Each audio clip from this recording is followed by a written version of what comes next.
الحمد لله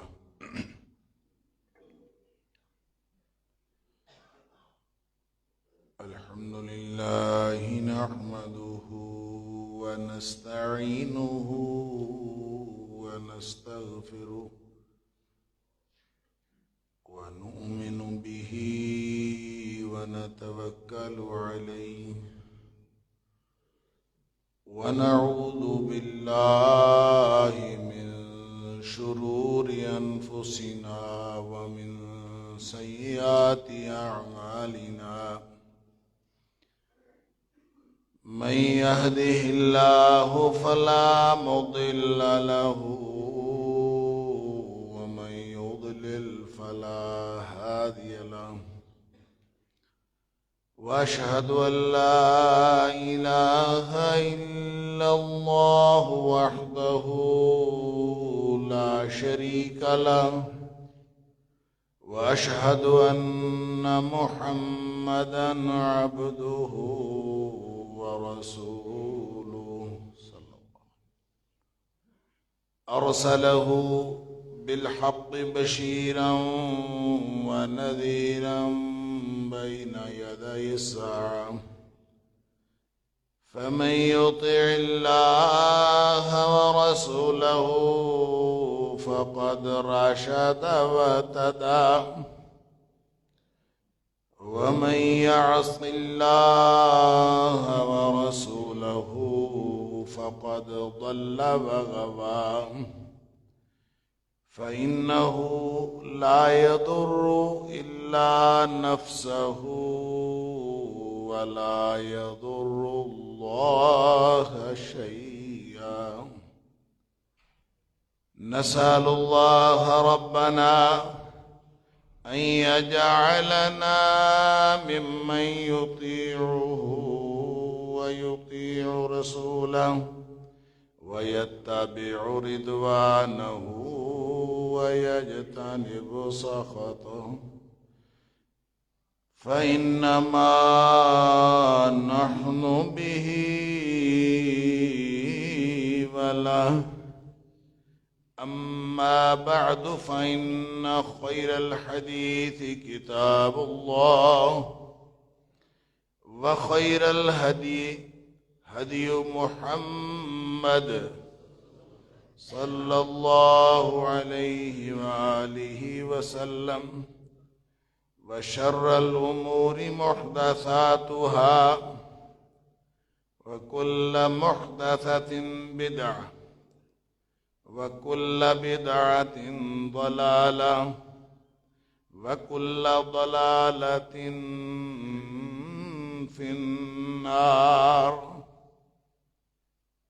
فأعوذ بالله السميع العليم من الشيطان الرجيم من همزه ونفخه ونفثه بسم الله الرحمن الرحيم والسماء بنيناها بأيد وإنا لموسعون والأرض فرشناها فنعم الماهدون ومن كل شيء خلقنا زوجين لعلكم تذكرون ففروا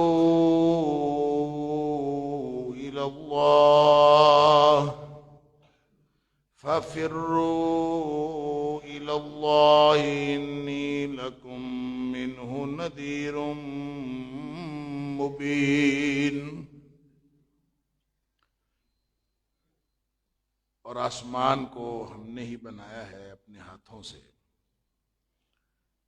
اور ہم اس میں وسعت دیے چلے جاتے ہیں، اس کو مزید وسیع کرتے چلے جا رہے ہیں، اور جو زمین ہے اس کو ہم نے ہی بچھایا ہے اور ہم بہترین بچھانے والے ہیں، بچھونا بنانے والے ہیں، اور ہر چیز کا ہم نے جوڑا جوڑا بنایا تاکہ تم نصیحت حاصل کرو۔ پس نکل پڑو تم اللہ کی طرف، بے شک میں اس کی طرف سے واضح طور پر ڈرانے والا ہوں۔ صدق اللہ العظیم۔ اللہ کریم نے نبی اکرم صلی اللہ علیہ وسلم کو بشیر اور نذیر بنا کے بھیجا ہے۔ بشیر بشارتیں دینے والا، خوشخبریاں دینے والا، اور نذیر ڈرانے والا، انذار کرنے والا، تنبیہ کرنے والا، دھمکی دینے والا، خبردار کرنے والا۔ نبی اکرم صلی اللہ علیہ وسلم کی پوری حیات طیبہ کو اگر ہم ایک کل کی حیثیت سے دیکھیں تو ہمیں بشارت زیادہ نظر آتی ہے، انذار کم نظر آتا ہے۔ خود آپ کا فرمان بھی ہے، بشروا ولا تنفروا۔ صحابہ کرام کو آپ نے کسی موقع پر فرمایا، کسی موقع پر دو لوگ جا رہے تھے، آپ نے ان کو بھی بتایا بشرا ولا تنفرا، خوشخبریوں والی بات کیا کرو، نفرت دلانے والی بات نہ کیا کرو، اچھی بات کرنی چاہیے، خوشخبری والی بات کرنی چاہیے۔ اور اس کے مختلف مواقع ہیں، نبی کریم صلی اللہ علیہ وسلم نے ان مواقع کے اوپر خود بھی آپ نے خوشخبری والی بات فرمائی۔ ہر چیز کے دو پہلو ہوتے ہیں، آپ اگر اس میں خوشخبری کا پہلو مد نظر نہ رکھیں تو زندگی کا ہر واقعہ جو ہے وہ انسان کے لیے خطرناک ہو سکتا ہے، مایوس کن ہو سکتا ہے۔ اگر خوشخبری کا پہلو سامنے رکھیں تو اسی واقعے سے، یہ انسان کی نفسیات ہے کہ آپ اگر ایک ہی واقعے کو، اس کے دو پہلو ہوتے ہیں، اگر آپ اس کی خوشخبری کی بات سامنے رکھیں، نبی کریم صلی اللہ علیہ وسلم نے فرمایا کہ آپ کسی مریض کی عیادت کرنے کے لیے جب جائیں تو اس کے ساتھ خوشخبری کی باتیں کریں، خوشگواری کی باتیں کریں۔ اگر آپ جا کے اس کو کہہ دیں گے کہ ہاں تمہارا تو چہرہ اترا ہوا ہے، تم تو واقعی جناب حالات بڑے خراب ہیں، تو وہ تو بیچارہ پہلے ہی بیمار پڑا ہے، اس کی کیفیت اور خراب ہو جائے گی۔ اس کی بجائے جب آپ جا کے اس سے کہیں کہ آپ کا تو چہرہ بڑا خوشگوار ہے، بڑا تر و تازہ ہے، بیماری کے باوجود آپ کے چہرے پہ تو بڑی تازگی ہے، ہم نے تو سنا تھا آپ بہت بیمار ہیں، لیکن آپ کے چہرے سے لگتا ہے کہ آپ کے تو الحمدللہ کوئی خاص بیماری نہیں ہے، آپ کو اللہ تعالیٰ جلد شفا دے گا۔ نبی پاک صلی اللہ علیہ وسلم کے عیادت کے الفاظ میں ہمیشہ یہ الفاظ شامل ہوتے تھے، لا باس طہور انشاءاللہ، کوئی مسئلہ نہیں ہے، انشاءاللہ ان قریب یہ ٹھیک ہو جائے گا سب کچھ۔ یہ آپ ہر کسی کو فرمایا کرتے ہیں، لا باس، کوئی مسئلہ نہیں، انشاءاللہ کوئی یہ بیماری کوئی مسئلہ نہیں، طہور، انشاءاللہ اچھا ہوگا۔ اور یہ نبی کریم صلی اللہ علیہ وسلم ہر ایک کو امید دلاتے تھے۔ بہرحال کہنے کی بات یہ ہے کہ عمومی طور پر نبی کریم صلی اللہ علیہ وسلم کی زندگی وہ بشارتوں سے بھری ہوئی، آپ کی اپنی حیات طیبہ بھی، اور آپ کی طبیعت اور آپ کا مزاج بھی بشارتوں سے بھرا ہوا ہے۔ لیکن کسی قوم کو جب خبردار کرنا ہو تو بشارتوں سے کام نہیں چلتا۔ اللہ کریم نے انسان کو خوف اور امید، یہ دو اللہ کریم نے ہر انسان کے اندر یہ دو پہلو رکھے ہیں، ہر شخصیت کے اندر۔ خوف سے بھی انسان اپنا طرز عمل تبدیل کرتا ہے، امید سے بھی اپنا طرز عمل تبدیل کرتا ہے۔ لہذا آپ امید دلاتے چلے جائیے لوگوں کو، امید سے، لالچ سے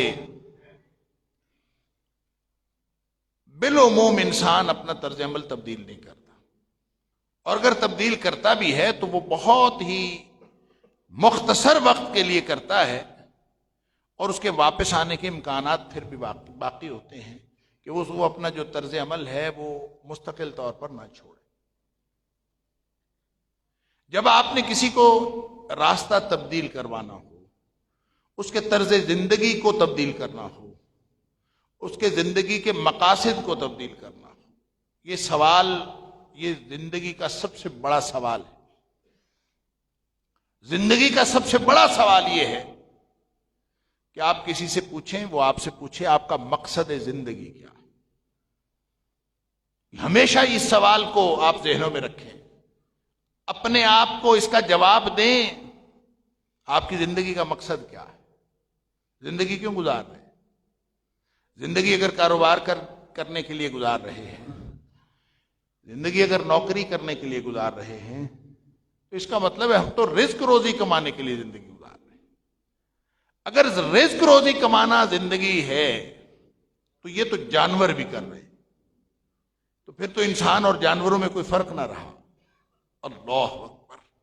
جانور بھی صبح نکلتے ہیں اپنی روزی روٹی پہ، انسان بھی صبح نکلتے ہیں اپنی روزی روٹی پہ۔ اللہ اکبر! تو پھر اس کا مطلب ہے کہ انسان کو جو اللہ کریم نے شعور عطا فرمایا ہے اور جانور کو جو شعور نہیں دیا، پھر دونوں میں کوئی فرق تو نہیں۔ اللہ! تو بہرحال یہ مقصد زندگی کیا ہے؟ انسان کیوں اس دنیا میں آیا؟ اللہ کریم نے قرآن میں فرمایا وَمَا خَلَقْتُ الْجِنَّ وَالْإِنسَ إِلَّا لِيَعْبُدُونِ، ہم نے اس کو اپنی بندگی کے لیے پیدا کیا ہے۔ اللہ اکبر! نبی اکرم صلی اللہ علیہ وسلم نے ایک مثال دی ہے۔ آپ نے فرمایا صبح صبح کچھ لوگ اٹھتے ہیں، اللہ اکبر، اور گھر سے نکلتے ہیں، ان میں سے ایک اللہ کی فوج کا سپاہی ہے اور دوسرا شیطان کی فوج کا سپاہی ہے، دونوں ہی سپاہی، کیونکہ دنیا میں لشکر دو ہی ہیں، ایک حزب اللہ ہے اللہ کا لشکر، اور ایک حزب الشیطان ہے شیطان کا لشکر۔ اللہ! بس دو ہی لشکر۔ تو آپ کس لشکر کے سپاہی ہیں؟ یہ تو لمحہ لمحہ آپ کی زندگی میں ہر لمحہ طے ہو رہا ہے کہ آپ کس لشکر کے سپاہی ہیں۔ آپ نے خود طے کرنا ہے اپنے طرز عمل سے۔ اور اللہ کریم نے ہر شخص کا جو امتحان کا نظام بنایا ہے، اس میں لمحہ لمحہ قدم قدم پہ یہ طے ہو رہا ہوتا ہے کہ آپ اللہ کے لشکر کے سپاہی ہیں کہ آپ شیطان کے لشکر کے سپاہی۔ لائن اپ ہو رہا ہوتا ہے، آپ نے اپنے آپ کو آپ اسس کرتے جائیں، آپ نے کوئی کام کس مقصد کے لیے کیا۔ اگر اللہ کو راضی کرنے کے لیے کیا ہے، اگر اللہ کی ناراضگی سے بچنے کے لیے کیا ہے اور اللہ کو راضی کرنے کے لیے کیا ہے، تو انشاءاللہ آپ اللہ کی فوج کے سپاہی۔ اور اگر آپ نے اللہ کو راضی کرنے کے لیے نہیں کیا، کسی کا مقصد اپنی خواہش پوری کرنا ہے، کسی کا مقصد اپنے باس کو راضی کرنا ہے، کسی کا مقصد اپنے بڑے کو راضی کرنا ہے، کسی نے کسی کو راضی کرنا ہے، کسی نے کسی کو راضی کرنا ہے، مقاصد زندگی مختلف ہیں، اللہ کو راضی کرنا مقصد نہیں ہے، تو بات واضح ہے کہ آپ اللہ کے لشکر کے، اللہ کی فوج کے سپاہی نہیں ہیں، آپ کسی اور کی فوج کے سپاہی۔ تو نبی اکرم صلی اللہ علیہ وسلم نے بڑی سادہ سی مثال دی۔ آپ نے فرمایا کہ ایک شخص نکلتا ہے صبح گھر سے، اور وہ نکلتا ہے مسجد کے لیے، موسم جیسا بھی ہے، حالات جیسے بھی ہیں، وہ نکلتا ہے مسجد کے لیے، مسجد ڈھونڈتا ہے، اور وہ نماز پڑھنے کے لیے مسجد کو نکلتا ہے، وضو کرتا ہے، موسم کی تلخیوں کو نہیں دیکھتا اور وہ مسجد کی طرف جا رہا ہے۔ فرمایا یہ اللہ کی فوج کا سپاہی جا رہا۔ کیوں؟ اس کا مقصد اللہ کو راضی کرنا ہے۔ پھر نماز پڑھ کے اس کو کیا ملے گا؟ وہ اصل میں نماز پڑھ کے اللہ کو راضی کرنا چاہتا ہے۔ کیوں؟ نبی کریم صلی اللہ علیہ وسلم نے یہ طریقہ بتایا ہے کہ اللہ کو راضی کرنے کا طریقہ یہ ہے، لہٰذا وہ یہ کرنا چاہتا ہے، اس لیے کرنا چاہتا ہے کہ میرا اللہ راضی ہو جائے۔ مسجد دور ہے یا نزدیک ہے، بارش ہو رہی ہے یا نہیں ہو رہی، حالات جیسے بھی ہیں، وہ مسجد کو جاتا ہے۔ فرمایا یہ اللہ کی فوج کا سپاہی۔ دوسرا شخص بھی صبح صبح اٹھتا ہے اور اس نے نہ نماز، نہ روزہ، نہ کوئی اللہ کا ذکر، نہ کچھ، اللہ اکبر، اور وہ اٹھتا ہے اور فوراً دفتر کو دوڑ لگاتا ہے، فوراً کاروبار کی طرف جاتا ہے۔ نبی کریم صلی اللہ علیہ وسلم منڈی کا ذکر فرمایا کہ منڈی کو جاتا ہے صبح صبح اٹھ کے، کیوں؟ اس لیے کہ اس کو اپنی روزی کی فکر ہے، اور وہ صرف اپنی روزی کمانے کے لیے جاتا ہے، اور کوئی مقصد نہیں ہے، اللہ کو راضی کرنا مقصد نہیں ہے، وہ اپنی روزی کے لیے، اپنے مادی فوائد کے لیے وہ جاتا ہے۔ فرمایا یہ شیطان کی فوج کا سپاہی ہے۔ یہ کوئی بہت بڑی توپ سائنس تو نہیں ہے کہ آپ کو سمجھنے میں دقت ہو کہ کون اللہ کی فوج کا سپاہی ہے، کون شیطان کی فوج کا سپاہی ہے، آپ کو تو پتہ چل جائے۔ اللہ، لہذا نبی کریم صلی اللہ علیہ وسلم نے جو انذار فرمایا ہے، اگر آپ کسی ایسی فوج میں ہیں جو اللہ کی فوج نہیں ہے، اگر آپ ایسی زندگی گزار رہے ہیں جو خواہش نفس کو پورا کرنے کی زندگی ہو، یا کسی کو اس زندگی کو تبدیل کرنے کے لیے تبشیر کام نہیں دیتی، صرف امید دلانا کام نہیں دیتا۔ انسان کو اللہ کریم نے بنایا ہے، اور اللہ کریم اس کو سب سے زیادہ جانتا ہے۔ جب بنانے والا ہی تو نہ جانے، یہ کیسے ہو سکتا ہے؟ اللہ اکبر۔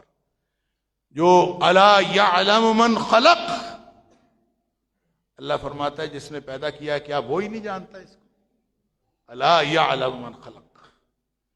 پیدا کرنے والا، کسی مشین کو بنانے والا، آپ کو اگر کوئی مسئلہ ہو جائے تو آپ مشین بنانے والے سے پوچھتے ہیں کہ یار اس سے پوچھیں اس کا مسئلہ کیا ہے، تو بنانے والا ہی نہ جانے۔ الا یعلم من خلق، اور ساتھ فرمایا وَهُوَ اللطیف الخبیر۔ پھر وہ بنانے والا بھی عام نہیں ہے، وَهُوَ اللطیف الخبیر، وہ بہت ہی بڑا باریک بین ہے، باریک نقطے سمجھ لیتا ہے، باریک بین بھی ہے، باخبر بھی ہے۔ وَهُوَ اللطیف الخبیر، وہ کیسے نہیں جانے گا؟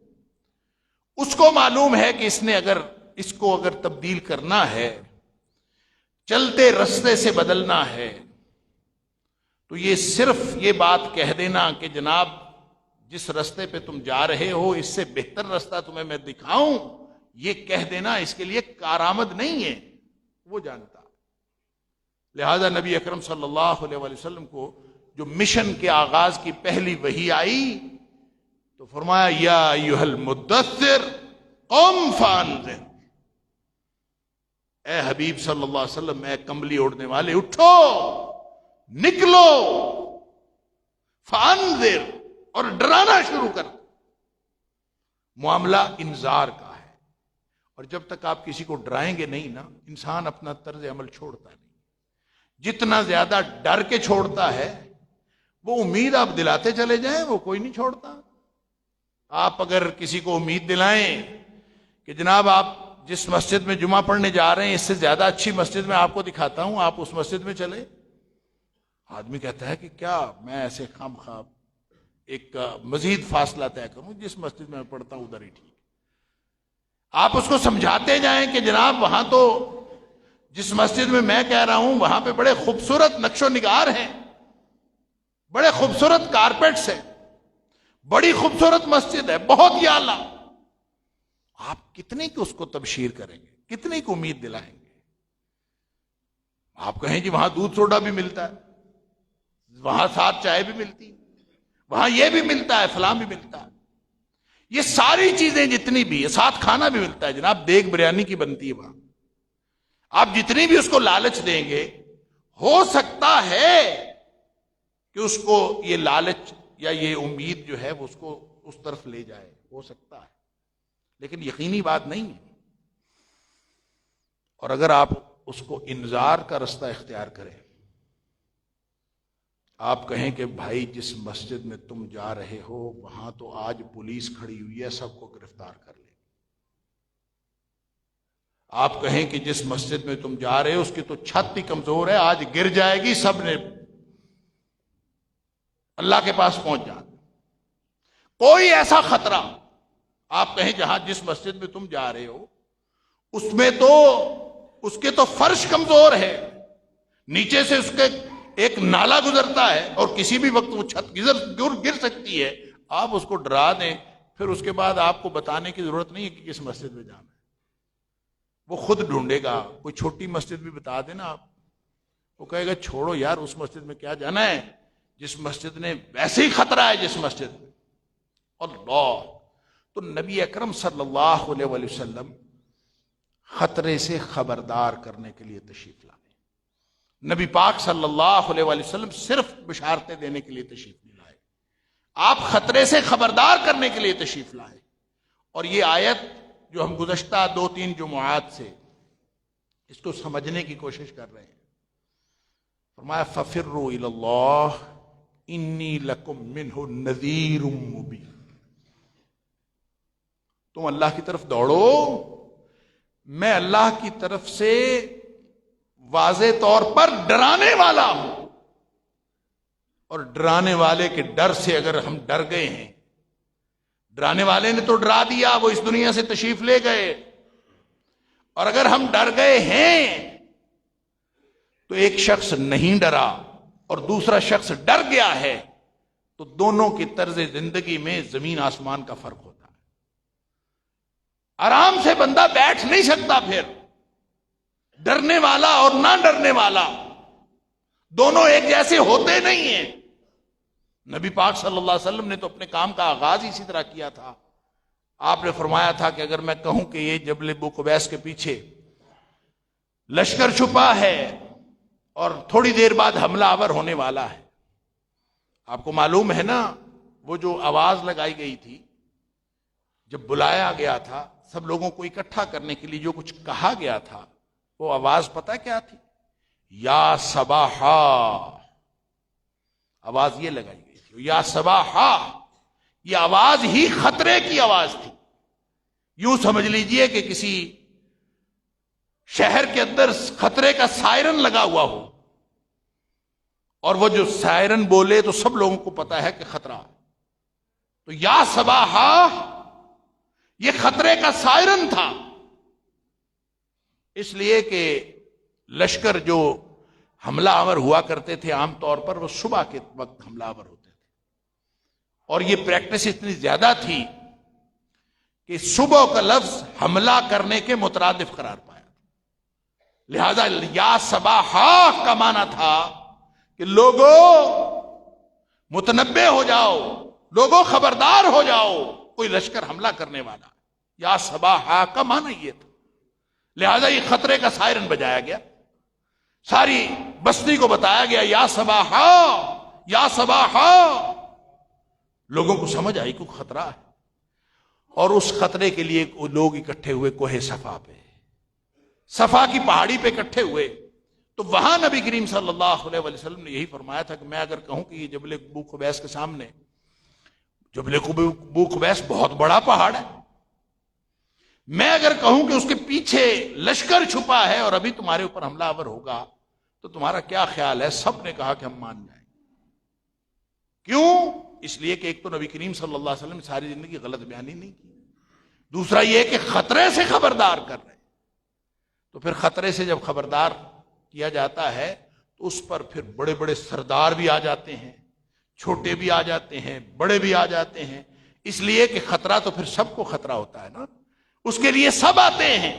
جب آپ تبشیر کی بات کرتے ہیں تو کوئی آ جاتا ہے, کوئی نہیں آتا. ہو سکتا ہے کوئی تبشیر سے بھی آ جائے, لیکن تبشیر سے آنا یقینی نہیں ہے, خطرے سے آنا یقینی. اور نبی کریم صلی اللہ علیہ وآلہ وسلم کی حیثیت کیا ہے؟ بشیر کی بھی ہے, نذیر کی بھی ہے. اور ابتدا کہاں سے ہے؟ یا ایھا المدثر قم فانذر. اور یہاں فرمایا ففروا الی اللہ انی لکم منہ نذیر مبین. تم سب اللہ کی طرف دوڑ پڑو. فرار کے بارے میں پچھلے جمعے میں عرض کر چکا ہوں. ففروا فرار ہے, اور فرار کس چیز سے ہوتا ہے؟ فرار اس چیز سے ہوتا ہے جہاں سے انسان کو خطرہ ہو. خطرہ ہے تو بھاگو, یا مقابلہ کرو یا بھاگو. جس چیز کا مقابلہ نہیں ہوتا وہاں سے بھاگو, فرار اختیار کرو. سامنے شیر آیا ہوا ہو, آدمی نہتا ہو, جنگل میں ہو, اکیلا ہو, تو کیا کرے گا؟ بھاگے گا. تو جتنے خطرناک معاملات ہو سکتے ہیں, اللہ کریم نے اس سے پچھلی آیت میں یہ فرمایا وَمِن كُلِّ شَيْءٍ خَلَقْنَا زَوْجَيْنِ. ہم نے ہر چیز کے جوڑے جوڑے پیدا کیے. اگر ایک امن کی کیفیت ہے تو اس کے مقابلے میں خوف کی کیفیت ہے، اگر کہیں اجالا ہے تو اس کے مقابلے میں اندھیرا ہے، اگر کہیں دن ہے تو اس کے مقابلے میں رات ہے، اگر کہیں کیفیتیں خوشگواری کی ہیں تو اس کے مقابلے میں خوف اور خطرے کی کیفیتیں بھی ہیں۔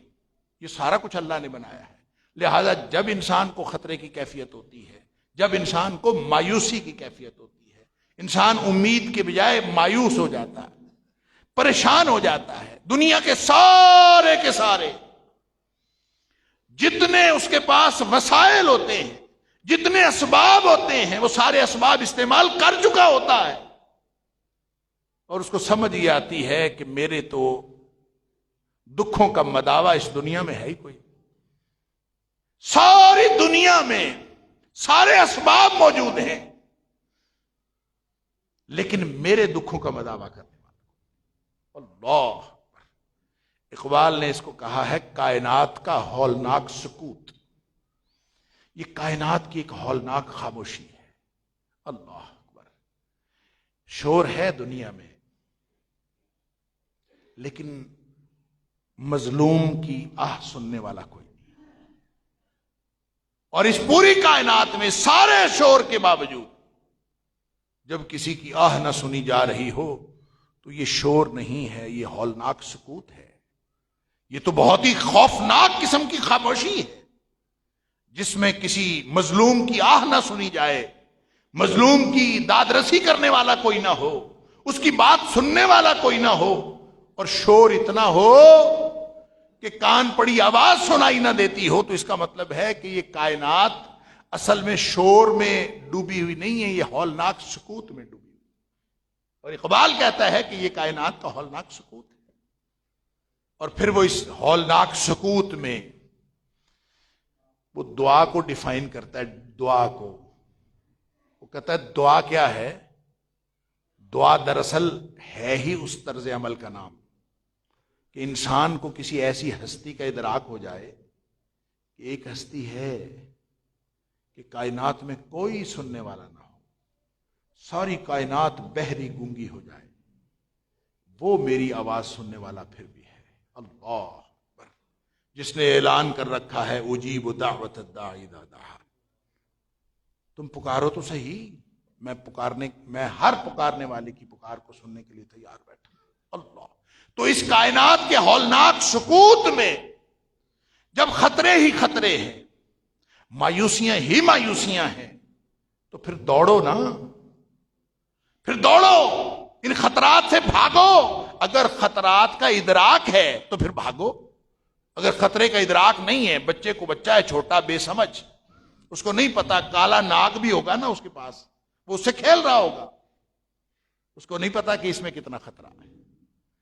جس کو معلوم ہے اس سانپ کی اور اس کالے ناگ کی جو زہر ہے، جس کو معلوم ہے کہ یہ کس قدر خطرناک معاملہ ہے، وہ شور مچا رہا ہوگا، بچے کو مسئلہ ہی کوئی نہیں ہے، اس کو پریشانی کوئی۔ اگر سمجھ ہے، اگر شعور ہے، اور اللہ کریم فرماتا ہے کہ وَمِن كُلِّ شَيْءٍ خَلَقْنَا زَوْجَيْنِ لَعَلَّكُمْ تَذَكَّرُونَ، یہ ساری کائنات ہم نے تمہارے شعور کے لیے جوڑا جوڑا پیدا کی ہے تاکہ تم ایک چیز کو دوسرے کے مقابلے میں سمجھ سکو، اور اگر سمجھ لیا ہے تو پھر پریشانی تو ہونی چاہیے۔ اللہ اکبر، سورہ آل عمران کی آیات کا حوالہ میں نے پچھلے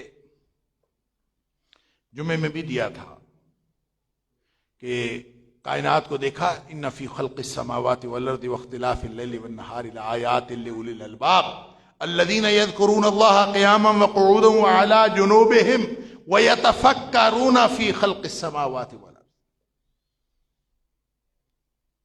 زمین و آسمان کی پیدائش، رات دن کا آنا جانا، اس میں عقل والوں کے لیے نشانیاں ہیں۔ عقل والے کون ہیں؟ جو کھڑے بیٹھے اپنے پہلوؤں پر لیٹے ہوئے بھی اللہ کو یاد کرتے، وہ عقل والے اپنے اللہ کو یاد کرتے۔ کیوں؟ اس لیے کہ زخموں کا، دکھوں کا مداوا کرنے والا اور کوئی ہے نہیں، تو وہ صرف اللہ کو یاد کرتے، پھر ان کو پوری کائنات سمجھ آ جاتی۔ وہ سائنسدان ہیں تو ان کو جلدی سمجھ آ جاتی، وہ سائنسدان نہیں بھی ہیں تو وہ کائنات کے اس فینومینا کو دیکھتے ہیں، ان کو سمجھ آ جاتی اس کائنات کی کہ اللہ نے بے مقصد پیدا نہیں کیا، اور یہ کائنات با مقصد پیدا کی ہے، اس نے امتحان کے لیے پیدا کیا ہے، امتحان تو پھر اس نے لینا ہے، اور جو امتحان میں کامیاب ہوگا وہ جنت میں جائے گا، جو امتحان میں ناکام ہوگا وہ جہنم میں جائے گا۔ تو فوراً زبان سے کیا دعا نکلتی ہے؟ ربنا ما خلقت ھذا باطلا سبحانک فقنا عذاب النار۔ اللہ یہ تو نے جہان باطل پیدا نہیں کیا، فضول پیدا نہیں کیا، تو پاک ہے، تو ہمیں آگ کے عذاب سے بچا لے۔ اللہ اکبر۔ اس سے آگے کی جو 3 دعائیں ہیں نا سورہ آل عمران میں، نبی اکرم صلی اللہ علیہ وسلم کے بارے میں حدیث میں آتا ہے کہ آپ جب تہجد کے لیے بیدار ہوتے تھے نا تو آپ یہ 11 آیات جو ہے نا سورہ آل عمران کی آخری 11 آیات آپ یہ تلاوت فرمایا کرتے تھے، اور یہ عام طور پہ آپ کا معمول تھا کہ آپ یہ تلاوت فرمایا کرتے تھے۔ اللہ، اس میں اب اگر آپ غور کریں تو یہ 3 دعائیں بہت اہم ہیں، اور فجر کے وقت، بلکہ فجر سے پہلے تہجد کے وقت جب آپ اکیلے ہوں اور آپ بات کر رہے ہوں اور آپ کو یقین ہو کہ سوائے اللہ کے اور کوئی نہیں سن رہا، جب اللہ کے علاوہ کوئی اور سن رہا ہوتا ہے نا تو وہ کیفیت پیدا ہی نہیں ہوتی۔ نیکی وہ ہے جس کا گواہ اللہ کے علاوہ کوئی نہ ہو، نیکی تو وہ ہے، اور وہ اس کا انسان کو موقع ملتا ہے فجر سے پہلے۔ اللہ، سب سارے سوئے ہوئے، اس وقت آپ ذرا ان آیات کا، ان کی تلاوت کر کے ان کو زبان پہ لا کے دیکھیں مفہوم کے ساتھ۔ اللہ، ربنا انک من تدخل النار فقد اخزیتہ وما للظالمین من انصار۔ اللہ، جس کو تو نے آگ میں ہی پھینک دیا اس کے پلے کیا رہ گیا؟ ربنا انک من تدخل النار فقد اخزیتہ، وہ تو دنیا کائنات میں ذلیل و رسوا ہو گیا، جس کو تو نے آگ میں پھینک دیا اس کے پلے کیا رہ گیا؟ وما للظالمین من انصار، اور ظالموں کا تو دنیا کائنات میں مددگار ہی کوئی نہیں ہے۔ تو اللہ ہم کیا کریں؟ ربنا اننا سمعنا منادیا ینادی للایمان۔ اللہ، ہم نے ایک شخص کے بارے میں سنا ہے کہ وہ ایمان کی منادی کرتا ہوا اس دنیا میں آیا۔ ربنا اننا سمعنا منادیا ینادی للایمان، جو ایمان کی منادی کرتا تھا، اس نے کیا کہا؟ اس نے ساری دنیا کو کہا ان آمنوا بربکم، کہ کائنات کے لوگوں اپنے پالن ہار پر ایمان لے آؤ۔ ہم نے بس اس کو سنا ہے، باقی ساری باتیں تو ہمیں نہیں پتہ، ہم نے اس کو سنا ہے۔ تو ہم نے سنا ہے تو ہم نے فوراً فآمنا ربنا، اللہ ہم اس پر ایمان لے آئے۔ ہم نے تیری طرف سے ایک منادی کرنے والا سنا، اس پر ایمان لے آئے۔ اب ہماری درخواست ہے فاغفر لنا ذنوبنا وکفر عنا سیئاتنا وتوفنا مع الابرار۔ اللہ، اب تجھ سے ہماری درخواست ہے کہ ہم نے تیرے منادی کرنے والے، ایمان کی طرف منادی کرنے والے کی بات مان لی ہے، تو ہمارے اوپر رحمت فرما۔ فاغفر لنا ذنوبنا، اللہ تو ہمارے گناہ معاف کر دے۔ وکفر عنا سیئاتنا، اللہ ہماری خطائیں ہم سے دور فرما دے۔ وتوفنا مع الابرار، اور اللہ ہمیں نیک لوگوں کے ساتھ، ہمارا انجام، ہمیں فوت کرنا نیک لوگوں کے ساتھ فوت کرنا۔ ربنا وآتنا ما وعدتنا على رسلك ولا تخزنا یوم القیامہ انک لا تخلف المیعاد۔ اللہ، ہم نے اپنی فوج، ہم نے اپنا گروپ، ہم نے اپنی پارٹی کلیئر کر لی ہے، ہم کسی اور کی پارٹی میں نہیں ہیں، ہم تیرے حبیب صلی اللہ علیہ وسلم کی پارٹی میں ہیں۔ ربنا وآتنا ما وعدتنا على رسولک، اللہ جو کچھ تو نے اپنے رسول سے وعدہ کیا ہے کہ میں اس کو دوں گا، اللہ تو وہ ہمیں بھی عطا فرما، اس لیے کہ ہم اس کی پارٹی کے ہیں، اللہ ہم اس کی امتی ہیں۔ ربنا وآتنا ما وعدتنا على رسولک وَلَا تُخْزِنَا يَوْمَ الْقِيَامَةِ، اور اللہ قیامت والے دن ہمیں رسوا نہ کرنا. اِنَّكَ لَا تُخْلِفُ الْمِيعَادَ، اللہ تو وعدوں کے خلاف نہیں کرتا. ہم سے غلطیاں ہو جاتی ہیں، تو وعدوں کے خلاف نہیں کرتا. اب دیکھیں نا، پورا سسٹم سمجھ میں آتا ہے تو پوری ڈائمینشن بھی کلیئر ہوتی ہے. نبی اکرم صلی اللہ علیہ وسلم کو فرمایا فَفِرُّوا إِلَى اللَّهِ إِنِّي لَكُم مِّنْهُ نَذِيرٌ مُّبِينٌ، میں کھلا ڈرانے والا ہوں. اور جس نے ڈرانے والے کی بات مان لی، اللہ کا وعدہ ہے کہ وہ کامیاب ہو گیا. نبی اکرم صلی اللہ علیہ وسلم نے خود مثال دی ہے. ایک حدیث جو پچھلے جمعے میں شروع کی تھی، میں انشاءاللہ وقت ہو گیا، میں اگلے جمعے میں اس کو مکمل کروں گا بشرط زندگی، بشرط توفیق الہی. لیکن میں ایک حدیث کی طرف اشارہ کرنا چاہوں گا. بخاری شریف کی حدیث ہے، نبی کریم صلی اللہ علیہ وسلم نے خود فرمایا. اس میں آپ نے فرمایا انا النذیر العریان، میں کھلا ننگا دھڑنگا واضح طور پر ڈرانے والا ہوں. اور اس سے پہلے آپ نے مثال دی، ان مثلی، میری مثال. نبی کریم صلی اللہ علیہ وسلم، میری مثال اس دنیا میں ایسے ہے کمثل رجل، جیسے کوئی آدمی آیا فاتا قوما، جو کسی قوم کے پاس آ گیا اور اس نے آ کے کہا، نبی کریم صلی اللہ علیہ وسلم اپنی مثال بیان فرما رہے ہیں، بخاری شریف کی حدیث. آپ نے فرمایا اس کی مثال ایسے ہے جیسے کوئی آدمی کسی قوم میں آیا اور آ کے اس قوم کو کہا کہ انی رأیت الجیش بعینی، میں نے ایک لشکر دیکھا ہے اپنی ان دونوں آنکھوں سے، اور وہ تمہارے اوپر حملہ آور ہونے والا ہے. اور فإنی نذیر العریان، فأنا النذیر العریان، میں کھلم کھلا واضح طور پر تمہیں ڈرا رہا ہوں، بچ جاؤ. فنجا فنجا، بچ جاؤ بچ جاؤ. نبی کریم صلی اللہ علیہ وسلم فرما رہے ہیں میری مثال ایسی ہے جیسے کسی قوم میں کوئی آدمی آیا اور اس نے آ کے، ان قوم سوئی ہوئی ہے، قوم مزے سے گرم بستروں میں پڑی ہے، دسمبر کا مہینہ ہے، رضائیاں لی ہوئی ہیں، مزے سے سوئے ہوئے ہیں، کوئی اٹھتا نہیں ہے. اور نبی کریم صلی اللہ علیہ وسلم فرماتے ہیں میری مثال ایسی ہے کہ میں ڈرا رہا ہوں کہ بچ جاؤ بچ جاؤ. فنجا فنجا، بچ جاؤ بچ جاؤ. پھر نبی کریم صلی اللہ علیہ وسلم نے فرمایا فاتاہ طائفہ، کچھ لوگوں نے اس شخص کی جس نے آ کے بتایا تھا، یہ تو نبی کریم صلی اللہ علیہ وسلم اپنی مثال بیان فرما رہے ہیں، کمثل رجل، جیسے ایک آدمی آیا تو فرمایا کہ کچھ لوگوں نے، ایک گروہ نے اس بندے کی بات مان لی. جب بات مان لی فادلجو، تو وہ صبح ہی صبح فجر ہونے سے پہلے وہ چل پڑے کہ اگر لشکر حملہ آور ہونے والا ہے تو ہم یہاں سے نکل جائیں. فانطلقوا الى مہلہم علی مہلہم، تو وہ آہستہ آہستہ نکل گئے اور آہستہ آہستہ دور بستی سے نکل گئے. فرمایا فنجوا، نبی کریم صلی اللہ علیہ وسلم فرمایا وہ تو نجات پا گئے. لیکن دوسرا گروہ فکذبت طائفہ، دوسرے گروہ نے اس شخص کی بات ہی نہیں مانی. انہوں نے کہا مزے سے سوئے ہوئے ہیں، ایسے کوئی بندہ آ کے پتہ نہیں کیا کہہ رہا ہے، ہم اپنے آرام کو کیوں چھوڑیں، اپنی زندگی کا رنگ ڈھنگ کیوں چھوڑیں.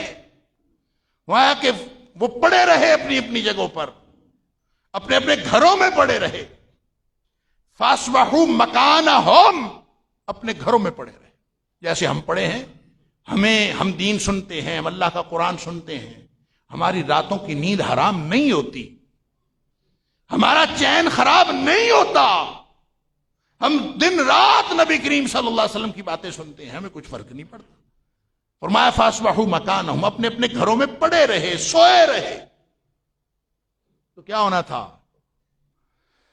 اللہ فصبحہم الجیش، اللہ وابتاحہم، فرمایا کہ وہ پھر لشکر ان کے اوپر حملہ آور ہوا اور اس نے پھر ان کی اینٹ سے اینٹ بجا دی، ایک نہیں چھوڑا، سارے تباہ و برباد کر دیا. اللہ. پھر نبی کریم صلی اللہ علیہ وسلم فرمایا یہ ہے میری مثال. فرمایا میں جو دین لے کے آیا ہوں، جو حق لے کے آیا ہوں، جن لوگوں نے میری بات مان لی اور چل پڑے اور وہ وَاتَّبَعَ مَا جِئْتُ بِهِ، جو میں لے کے آیا ہوں، جو دین میں لے کے آیا ہوں، اس کے پیچھے چل پڑے، فرمایا وہ بچ گئے۔ اور جنہوں نے اس کو لفٹ ہی نہیں کرائی وہ کہتے ہیں کوئی مسئلہ نہیں ہے۔ عصانی ومن عصانی، جنہوں نے میری بات ہی نہیں مانی، میری نافرمانی کی، اور وہ ایسے ہے وہ کذب ما جئت بہ من الحق، جو میں لے کے آیا تھا حق، اس کو انہوں نے جھٹلا دیا۔ تو فرمایا کہ یہ ایک طرف تباہی و بربادی ہے اور ایک طرف کامیابی ہے۔ تو اللہ کا قرآن کہتا ہے فَفِرُّوا إِلَى اللَّهِ إِنِّي لَكُم مِّنْهُ نَذِيرٌ مُّبِينٌ، اگر بچنا ہے اس خطرے سے تو اب نکل پڑو، اب سستی کا موقع نہیں ہے، اب غلطی کی کوئی گنجائش نہیں ہے۔ فَفِرُّوا إِلَى اللَّهِ إِنِّي لَكُم مِّنْهُ نَذِيرٌ مُّبِينٌ، میں اللہ کی طرف سے واضح طور پر ڈرانے والا ہوں اور میں نے ڈرا دیا ہے۔ اور اب تم اگر خطرے کو نہیں ابھی بھی پہچانتے اور ابھی بھی اس خطرے سے بچ کر اللہ کی طرف نہیں نکلتے تو پھر اس کا مطلب یہ ہے کہ تم نے تباہی کو قبول کر لیا ہے۔ اللہ تعالیٰ مجھے اور آپ کو، ہم سب کو اللہ تعالیٰ کا بننے کی توفیق عطا فرمائے اور اللہ کے احکام پر چلنے کی توفیق عطا فرمائے، نبی اکرم صلی اللہ علیہ وسلم کی پیروی کی توفیق عطا فرمائے۔ وآخر دعوانا الحمدللہ رب